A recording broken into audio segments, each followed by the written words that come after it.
তুমি আমাকে ঠকিয়েছো, হয়তো বুঝে হয়তো না বুঝে, কিন্তু জানো একদিন তুমিও ঠকবে, হয়তো নিজের কাছে নয়তো অন্যর কাছে। সেদিন তোমার কাছে আমার দেওয়া কথা, আমার ভালোবাসা আর আমার অপেক্ষাগুলো মনে পড়বে। তুমি কত কথা দিয়েছিলে, আমিই হব তোমার সব, বলেছিলে চিরকাল আমারই থাকবে, কিন্তু দিন শেষে তুমি আর আমার থাকলে না। তুমি হয়তো অন্য কারোর সঙ্গী, নতুন একটা গল্প শুরু করেছো। আমি তোমাকে দোষ দিই না, ভালো থাকা দরকার প্রিয়। আমি তোমার জন্য দুঃখ চাই না, আমি চাই তুমি তোমার জীবনের সুখ খুঁজে পাও।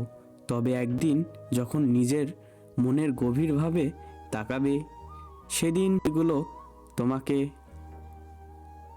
দাঁড় করাবে। ভালো থেকো প্রিয়, তোমার সুখই আমার শান্তি। যদিও তুমি আমার হলে না, তবু আমার ভালোবাসা কখনো তোমার প্রতি কমবে না। হয়তো তোমার ভালোবাসা, ভালো থাকা দূর থেকে দেখে যাব নিঃশব্দে।